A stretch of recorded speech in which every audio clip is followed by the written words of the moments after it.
আসসালামু আলাইকুম সুপ্রিয় দর্শক, যারা কিনা ভিয়েতনাম গেট দুই পাল্লার গেট বানাইতে চান তাদের জন্য কিন্তু আজকের এই শর্ট ভিডিওটা। আর এই শর্ট ভিডিওতে কিন্তু আমি আপনাদেরকে দেখিয়ে দেব কিভাবে দুই পাল্লার গেট আপনারা তৈরি করে নেবেন, যাদের পাশে কম মানে 6.5 ফিট জায়গা আছে অথবা 6 ফিট জায়গা আছে এবং উচ্চতা আছে আপনার 7 ফিট বা 8 ফিটের মতো, তারা কিন্তু এই গেটটা বানাইতে পারেন। এই যে আমি দেখাই, খুবই চমৎকার করে কিন্তু এই যে গেটটা ঠিক এই যে এইভাবে খুলবে। এইভাবে খোলার পরে কিন্তু ঠিক এই যে এইভাবে দেখেন, এইভাবে খুলে দিবেন। এটা দিলে কিন্তু আপনি এইটা দিয়া সমস্ত কিছু মাল সাবানা ঢুকাইতে পারবেন।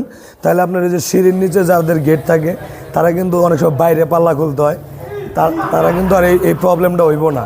আবার ঠিক এই যে এইভাবে দেখেন, আমি দেখাই দিব, এই যে এইভাবে সুন্দর করে লাগাই দিবেন।